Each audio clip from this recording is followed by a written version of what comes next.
If you were a child in the 90s, chances are you bore witness to a cavalcade of radical animal shows. Yes, it's a genre. What started with Teenage Mutant Ninja Turtles in 1987 but gained traction in the early to mid-90s, the kids' television landscape was chock-a-block with animated series revolving around anthropomorphized animals with attitude. Street Sharks, Biker Mice from Mars, Mighty Ducks, Extreme Dinosaurs, and I'm gonna stop right there because if I continued, we'd be here all night. As with any animated series that was chasing the zeitgeist, most of these shows were completely interchangeable with each other, relying on the same story and character tropes popularized by TMNT. And one such show was SWAT Cats, the Radical Squadron, which couldn't have been more 90s if it tried. And what more proof do you need than the name itself? The fact that they shoehorned radical into the title speaks for itself, but also they spelled cats with a K. I'm surprised there isn't a Z in there. Even though alternative spelling was in vogue at the time, I do have to ask, was this actually a typo? Not to jump the gun or anything, but several times in the series they clearly show cat spelled normally, but then other times they show it spelled with a K. How screwed up is it that people had to be reminded to spell the word wrongly? Well, at least I'm sure Ed Boon can sympathize. But back to the point at hand. SWAT Cats is clearly made from the same vein as nearly every other action show for kids back in the 90s. Except for its visuals. Right off the bat, you can notice that the show looks decidedly different than any other kids show at the time. In fact, with the dark color scheme and stark use of lighting, SWAT Cats has more in common with shows like The Max and video games like Comic Zone and even older anime.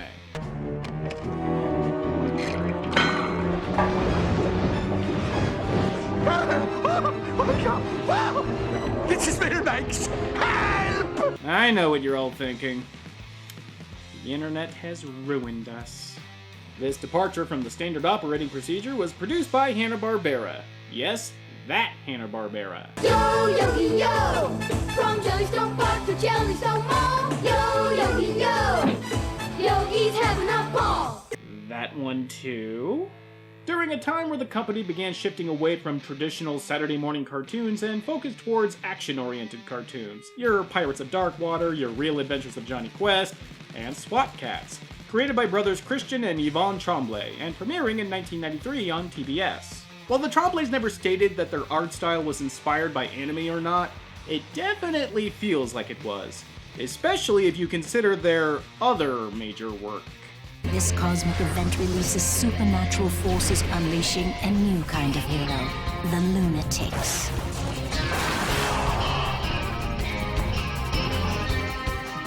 The internet will never forget Buzz Bunny, motherfucker! Still, the existence of SWAT Cats is something of a novel curiosity to me. Since I didn't have cable growing up, the show passed me by, so there is no nostalgia factor for me here. So I'm approaching the show purely on its own merits. And I gotta say, I don't get it. I mean, I get why it existed, but I don't get why there is such a comparatively fervent fandom for the show nearly 25 years after it was canceled. A fandom so strong, in fact, that a Kickstarter was launched by the Tremblay brothers to get the show back. And it met its goal. The show hasn't come back since the 3 years the Kickstarter was launched, but there's always hope. Maybe after we look at a couple of episodes, I'll be able to pin down something more concrete than this mild confusion that I'm feeling. So, wrap that flannel shirt around your waist tightly and strap on those Doc Martens, because it's 1993, Dorkazoids! What better place to start than the beginning? The third episode. What? Where'd you think we'd start? It's just your typical day here in Megacat City, but on the horizon flies an ominous jet that torches a bridge in half, I guess just to be a dick. And the local law enforcement seems about as useful as traffic lights in a GTA game. Citizens of Megacat City, this is Dark Cat. Dark Cats Unite! Show of hands! How many of you all forgot I reviewed that?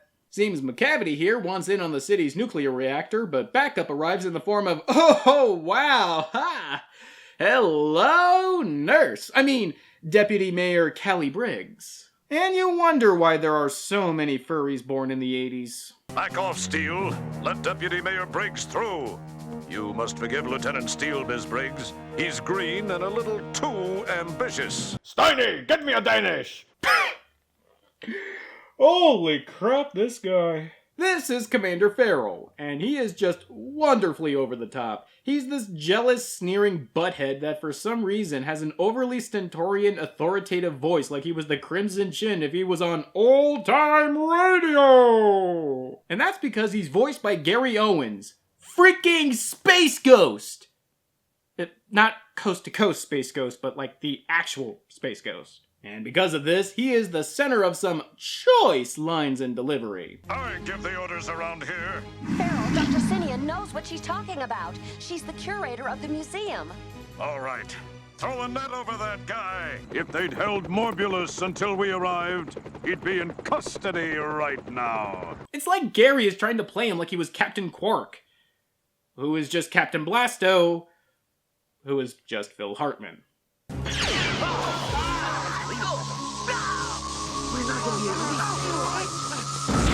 Real nice of McCavity to give the people in that tank enough time to escape it before it blew up. If only Iron Man was so lenient. Ah, the 90s. You could blow up tanks and airplanes on a kid's cartoon just so long as you showed the pilots are alright, and you could show guns, but they better be making pew-pews instead of bang-bangs. And SWAT cats would learn that the hard way.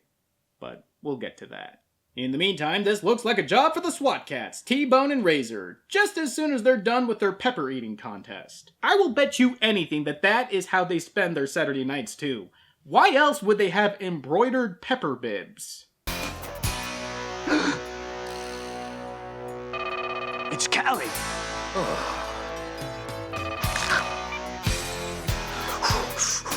Guys, I think we just witnessed cinematic history. The first and only recorded case of Chekhov's pepper.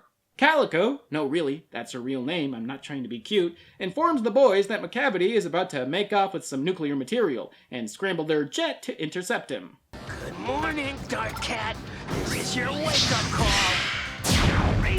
Those baby boomer missiles didn't make a dent. Of course they didn't. They're too busy complaining about the millennial missiles. Yeah, baby boomer missiles. Can you tell this show had a toy line? Oh, and they didn't stop there either. They got octopus missiles, spider missiles, cookie cutter missiles,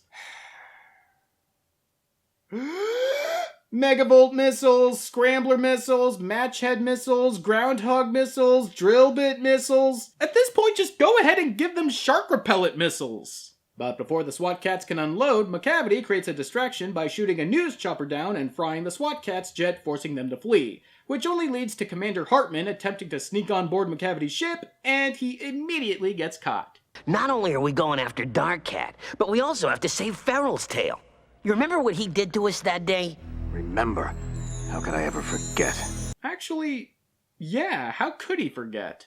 The two were part of Hartman's squad and had McCavity on the ropes, but Hartman got in the way because, I don't know, maybe getting McCavity himself will make his balls feel big? Anyway, he gets away, and after cross-checking their plane, which leads them to bail and damage their HQ, Hartman sentences the both of them to work off the money. Farrell says you guys gotta run the salvage yard till you pay back every penny it costs to rebuild the Enforcer building. Yeah, and at your present salary should only take 1,000 years! Thanks for taking our jobs, boys! My family's gonna starve tonight! Rummaging through the scrapyard, Razor has the idea to build their own jet with blackjack and hookers, and that's how they became the SWAT cats. So basically this entire digression was started by Razor asking T-Bone, hey, do you remember our origin story? Not sure why this wasn't the first episode if this is going to be the one where we learn how the SWAT cats came to be, but nevertheless, with renewed resolve, the two set out for McCavity's, oh my god, he literally has a volcano lair. And I'm not being disparaging here. I love the fact that this guy is over the moon evil and wants to nuke the city for no good reason from his volcano lair. And it's all brought to life by Brock Peters, one of the great lost talents that we once had. From being Sisko's dad on Deep Space Nine, Joseph Sisko, to Lucius Fox on Batman the Animated Series, and too many other roles to list, Peters belongs to the hall of great actors and voice actors that, sadly, they don't make anymore, along with Tony Jay and, of course, Phil Hartman. Talent like this, working on junk food entertainment for children. Every actor sells what's on the page, but Peters had some difficult things to sell. But you bought them nonetheless. because actors like Peters make sure that you buy them all. Though McCavity manages to get away, the cats are hot on his tail and manage to swoop in with a Dr. Strangelove reference of all things. Piece of cake. Just remember, always cut the red wire. Oh, Dark Cat, you miserable psycho! Ha! And the whole ending is a real letdown. Basically, T-Bone and Hartman bicker again on who gets to target McCavity, but T-Bone wins the day by shooting McCavity's jet a few times and letting him get away. But at least the bomb was successfully disarmed. Oh, and that pepper razor-pocketed? Squirted into a minion's eye. That's it. Though the episode did its job in letting the audience get a foothold into your typical SWAT cat story, if you want to get the full-on experience, we're gonna have to go to the second season. The differences between the first and second seasons of SWAT Cats are kind of subtle if you just look at them frame by frame, and even the all-new opening starts on a familiar note too, complete with cheesy guitar stings.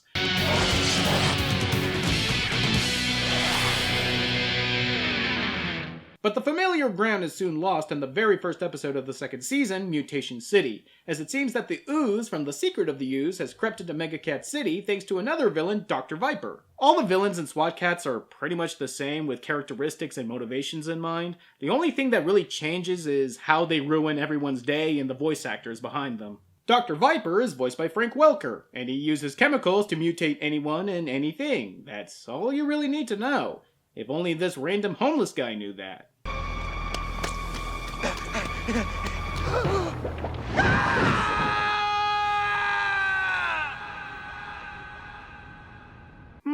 No shot of him afterward being okay.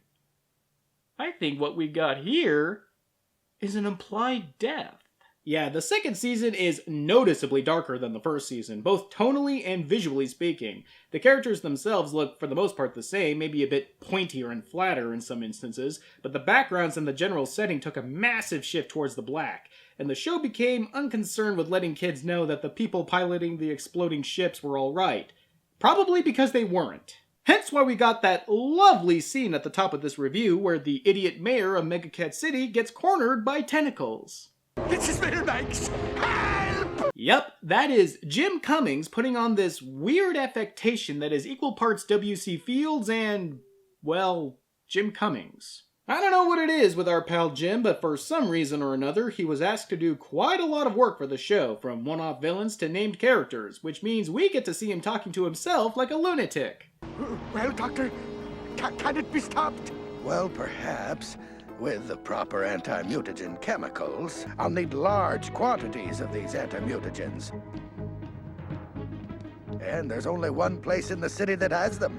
Mega Cat Biochemical Labs. But that's right in the center of my slime-covered city! Malkovich. We're also introduced to Commander Hartman's niece, Felina, who provides yet another notch in a furry scratching post, especially if you like them feisty and tough. Not a good night to be out on the streets, Deputy Mayor. Yamate's this.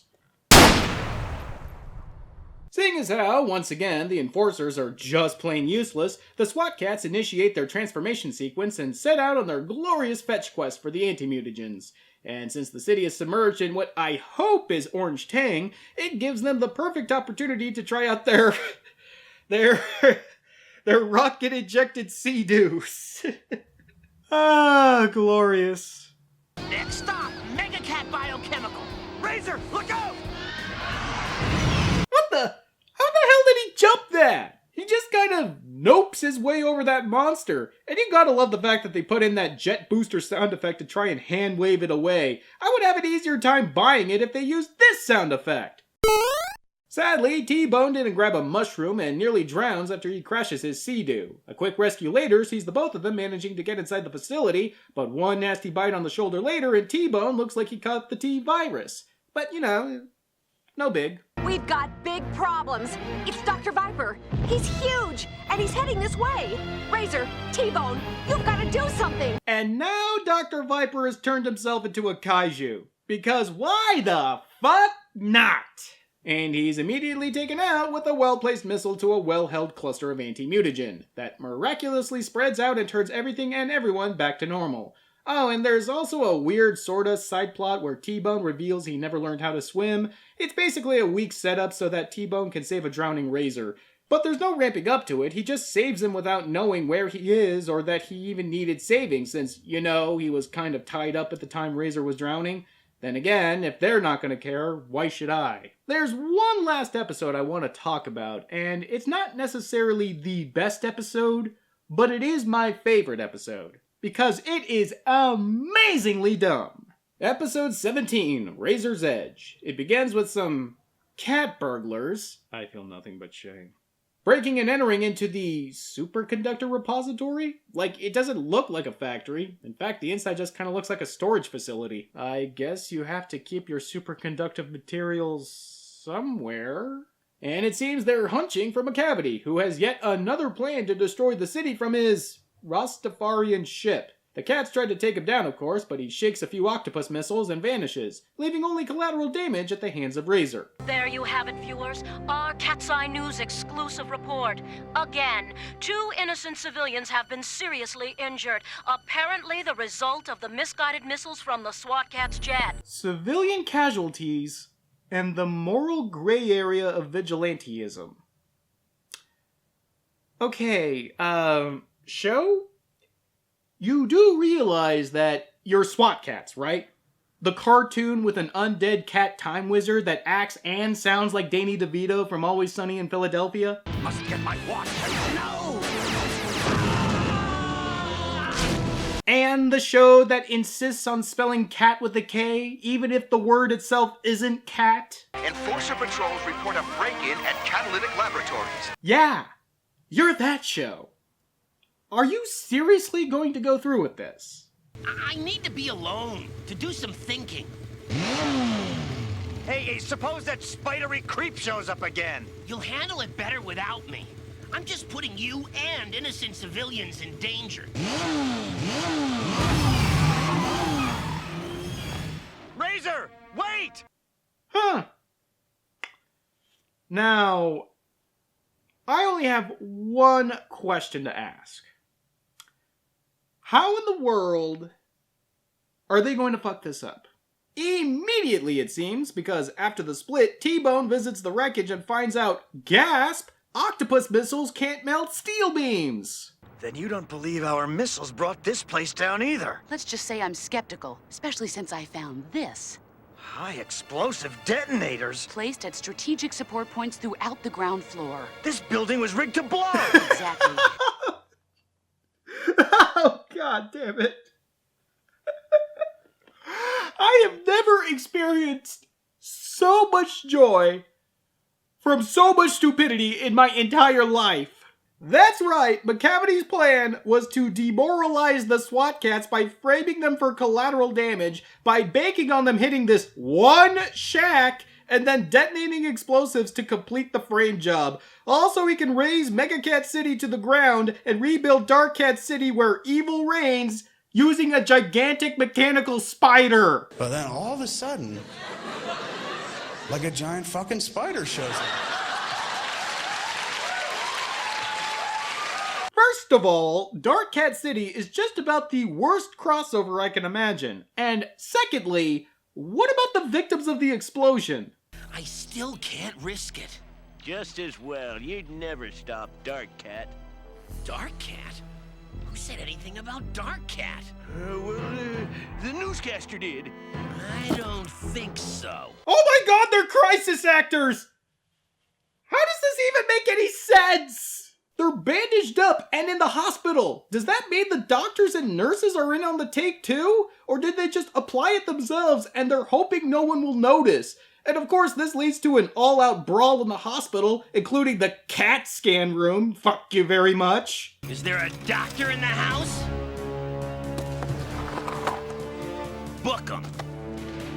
Razor, for all those cops know, you just beat up a bunch of patients and then hogtied them to wheelchairs. Or maybe they think that you went back to the hospital to finish the job. And why the hell were these actors wearing masks? No one knew who they were, so it's not like it's some big reveal. Was it just some method acting decision that the two made? Is this what Nirvana feels like? 'Cause right now I can taste sound. It's almost a shame that wasn't the end, because the actual end is just typical SWAT cat bullshit of Razor getting back with T-Bone and using a ridiculously specific missile to ruin the villain's plan. Though I do think the show managed to capture a voice actor's actual real demise on microphone. Those fools can't stop me! Either that, or someone tried to vacuum a chimp. Though they managed to stop the giant mechanical spider, you know, they're the fiercest killer in the animal kingdom, second only to polar bears. But McCavity gives them the slip and leaves a self-destruct command waiting for them. And yeah, that was SWAT Cats. Just dumb piled upon dumb. Taking it for what it is, the show is no better or worse than any given kid's action cartoon of the 90s, and the fact that it has plenty of cheesy laughs to have is always a welcome feature. I don't think I'll ever appreciate the show the way people who grew up with it did, but by that same token, I believe there's no real wrong way of enjoying movies, TV, or what have you. But I still have one question. If the show was popular back in the day, why was it canceled? The answer? Pettiness. According to Christian Tremblay, the show was airing during a time when there was a media and political frenzy about violence on television, and Ted Turner, ever the grandstanding mogul he is, testified in the Senate about how his networks won't put on violent cartoons. Meanwhile, SWAT Cats was showing planes, tanks, cars, and buildings, and just about everything blowing up with implied deaths galore. The network softly released the series without much hype in the attempts to not call attention to the fact that Turner could be hoisted by his own petard, and when the ratings came in, as well as the offers for toy and video game licensing, it was too little too late for marketing. And they gave them all the axe. There you have it. Probably the most craven and bullshit reason to cancel a kid's cartoon I've ever encountered. SWAT Cats? I never thought I'd say this, but you deserve better. Alert! 3 non-metallic life forms in sector... I want my watch!